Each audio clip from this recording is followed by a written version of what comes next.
নমস্কাৰ এই মুহূৰ্তত আহি পৰিছে ৰাতিপুৱাৰ কেইবাটাও গুৰুত্বপূৰ্ণ খবৰ আজি 27 আগষ্ট অসমৰ লগতে ভাৰতৰ বিভিন্ন প্ৰান্তৰ পৰা এনে ধৰণৰ খবৰসমূহ নিতৌ চাবৰ কাৰণে চেনেলটো সাবস্ক্ৰাইব কৰি ভিডিঅ'টোত এটা লাইক কৰি দিব এই মুহূৰ্তত জনাই আছো এটা গুৰুত্বপূৰ্ণ খবৰ ৰাজ্যৰ প্ৰতিখন চৰকাৰী হাস্পাতালত এতিয়াৰ পৰা 100% উপলব্ধ হ'ব বিনামূলীয়া ঔষধ স্বাস্থ্য মন্ত্ৰী অশোক সিংঘালৰ এই ঘোষণা ঔষধ নাপালে হোৱাটছআপ নম্বৰত অভিযোগ দাখিল কৰিব পাৰিব বিনামূলীয়া ঔষধ নাপালে হোৱাটছআপ যোগে 9864541430 নম্বৰত অভিযোগ দাখিল কৰিব পাৰিব পৰৱৰ্তী খবৰ বাংলাদেশী ৰক্ষণাবেক্ষণক লৈ সৈয়দা হামিদক চ্যালেঞ্জ আমছুৰ সভাপতি ৰেজাউল কৰিম চৰকাৰৰ বাংলাদেশীক লৈ কোৱা মন্তব্য উঠাই ল'ব লাগিব সৈয়দা হামিদে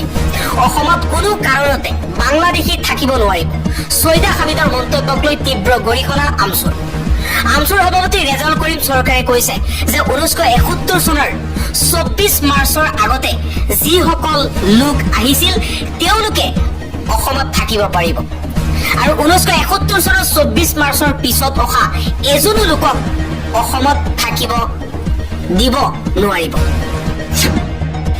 আন এটা খবৰ ধিঙৰ বিধায়ক আমিনুল ইছলামৰ কাৰাবন্দীক লৈ মন্তব্য কৰিছে এআইইউডিএফৰ বিধায়ক আশৰাফুল হুছেইন আমিনুল ইছলামৰ কাৰাবন্দীৰ 126 দিন সম্পূৰ্ণ হৈছে গোচৰ সন্দৰ্ভত বিচাৰৰ দিন আছিল যোৱাকালি চৰকাৰী পক্ষৰ অধিবক্তাই কিছু তথ্যৰ যোগানৰ অজুহাত দি পুনৰ তেওঁ কাৰাগাৰলৈ প্ৰেৰণ কৰিছে পৰৱৰ্তী খবৰ 1971 চনৰ আগত অহা মুছলমানক লৈ আমাৰ কোনো সমস্যা নাই মুখ্যমন্ত্ৰী হিমন্ত বিশ্ব শৰ্মাই খুদ এই মন্তব্য কৰিছে মুখ্যমন্ত্ৰী শৰ্মাই লগতে কৈছে 1972 চনত বিলাসীপাৰা চহৰ কেনেকুৱা আছিল আজি কেনেকুৱা হ'ল ধুবুৰী কেনেকুৱা আছিল আজি কেনেকুৱা হ'ল 1971 চনৰ আগত অহাসকলৰ সৈতে আমাৰ কোনো সমস্যা নাই তেওঁলোক ভাৰতীয় বুলি সকলোৱে জানে বৰ্তমানেও ঘুমাই থকা মানুহখিনিক মিয়া মানুহখিনিয়েও ঘুমাব দিব নালাগে আন এটা খবৰ বিটিআৰ নিৰ্বাচনৰ দিন ঘোষণা কৰা হৈছে 22 ছেপ্টেম্বৰত অনুষ্ঠিত হ'ব বিটিআৰত ভোট গ্ৰহণ 26 ছেপ্টেম্বৰত অনুষ্ঠিত হ'ব ভোট গণনা মনোনয়ন দাখিলৰ অন্তিম দিন 2 ছেপ্টেম্বৰ মনোনয়ন প্ৰত্যাহাৰৰ অন্তিম দিন 6 ছেপ্টেম্বৰ আন এটা খবৰ অসমৰ মিয়া মুছলমানক লৈ সৰব হৈ পৰিছে শিলাদিত্য দেৱে কৈছে অসমত সংখ্যালঘুৰ দৰে থাকিব লাগিব নহলে অসমত আৰু বুলডোজাৰ চলাব লাগিব শংকৰ মাধৱৰ ভূমি তেওঁলোকে শংকৰ আজাদৰ ভূমি বনালে বুলডোজাৰ চলাবলৈ মোকো লাইসেন্স দিব লাগে মাদানী সাইদা হামিদৰ অসমৰ ওপৰত কথা কোৱাৰ কোনো অধিকাৰ নাই বুলি বিস্ফোৰক মন্তব্য শিলাদিত্য দেৱৰ আন এটা খবৰ কোনো কাৰণতে বাংলাদেশীক থাকিবলৈ দিয়া নহব বাংলাদেশীক ৰক্ষণাবেক্ষণ দিবলৈ দিল্লীৰ কনষ্টিটিউচন ক্লাবত সৈয়দা হামিদৰ সভা অনুষ্ঠিত হৈছিল আৰু সেই সভাতেই অথন্তৰ হৈছে উচ্ছেদক সমৰ্থন কৰি বহু মুছলমানৰ প্ৰতিবাদ এবিএমছুৰ উপস্থিতিতেই উত্তপ্ত পৰিস্থিতিৰ সৃষ্টি হৈছে মুছলমান লোকে কৈছে যে ভাৰতবৰ্ষত অবৈধ বাংলাদেশীক আমি থাকিবলৈ নিদিওঁ কিছুমান দুষ্ট চক্ৰই সাম্প্ৰদায়িক সংঘৰ্ষ লগাবলৈ চেষ্টা কৰিছে কিন্তু আমি সেয়া হ'বলৈ নিদিওঁ কনষ্টিটিউচন ক্লাবত সৈয়দা হামিদৰ সভাত অথন্তৰ পৰৱৰ্তী খবৰ SIRৰ আগ ধৰি বিজেপি চৰকাৰে যি ভোট চুৰি কাৰ্য আৰম্ভ কৰিছে ইয়াক কেতিয়াও হ'বলৈ দিব নোৱাৰি আমাৰ অধিকাৰ ৰক্ষাৰ হকে আমি মাত মাতিবই লাগিব সৰব হৈ পৰিছে সাংসদ ৰকিবুল হুছেইনে কৈছে ভোটাধিকাৰ আমাৰ গণতান্ত্ৰিক অধিকাৰ এই অধিকাৰ ৰক্ষাৰ হকে আমি সকলোৱে একেলগে যুঁজিব লাগিব বিজেপি 2026 চনত অসমত বিহাৰত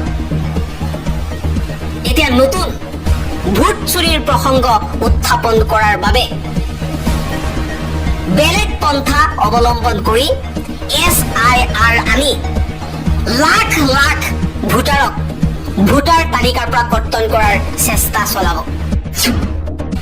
পৰৱৰ্তী খবৰ, নিবনুৱা যুৱক যুৱতীৰ পৰা কোটি কোটি টকা লুণ্ঠন বিজেপি নেত্ৰীৰ। চাকৰি দিয়াৰ প্ৰলোভনেৰে 30 কোটি টকা আত্মসাৎ। ইয়াই নেকি বিজেপি চৰকাৰে লাখ লাখ নিবনুৱাক চাকৰি দিয়াৰ নমুনা। এই ঘটনা সংঘটিত হৈছে কাৰ্বি আংলঙত। কঠোৰ কাৰ্বি আংলং গাঁওবুঢ়া সন্থা। অভিযুক্তক সুৰক্ষা দিয়া ৰাজনৈতিক শক্তিক নিৰ্বাচনত গাঁৱত বাধা দিয়াৰ হুংকাৰ। আন এটা খবৰ, 18,000 বিঘা নহয়, কাৰ্বি আংলঙৰ প্ৰায় 1.5 লাখৰো অধিক বিঘা মাটি বণিক গোষ্ঠী গতাই দিয়াৰ যোজা কৰিছে কাৰ্বি স্বায়ত্ত পৰিষদৰ মুখ্য কাৰ্যবাহী তুলিৰাম ৰংহাঙে। এই বিস্ফোৰক তথ্য সদৰি কৰিছে কাৰ্বি আংলং জিলা কংগ্ৰেছৰ সভাপতি ৰতন ইন্তিয়ে। তাৰ সমান্তৰালকৈ স্বায়ত্তশাসিত পৰিষদখনত তুলিৰাম ৰংহাঙে কিদৰে সীমাহীন লুণ্ঠন চলাইছে তাৰো সবিশেষ তথ্য দাঙি ধৰিছে ইন্তিয়ে। এটা অতিকৈ গুৰুত্বপূৰ্ণ খবৰ, বাংলাদেশী বিৰোধী অভিযানৰ মাজতেই চাঞ্চল্য, জালত পৰিছে 6টাকৈ বাংলাদেশী নাগৰিক। বাংলাদেশী বিতৰণৰ মাজতেই এটা ডাঙৰ খবৰ এই মুহূৰ্তত আহি পৰিছে।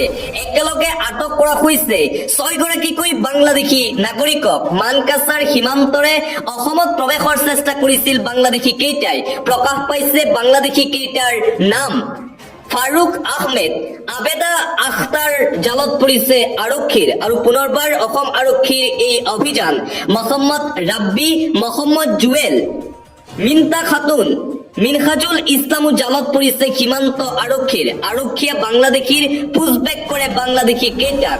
ধুবুৰী মানকাছাৰ সীমান্তত এই ঘটনা সংঘটিত হৈছে বুলি জানিব পৰা গৈছে।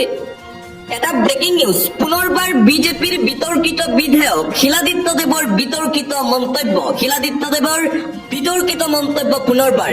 মুছলমানক হিন্দু হোৱাৰ আহ্বান জনাইছে বিজেপিৰ প্ৰাক্তন বিধায়ক শিলাদিত্য দেৱে।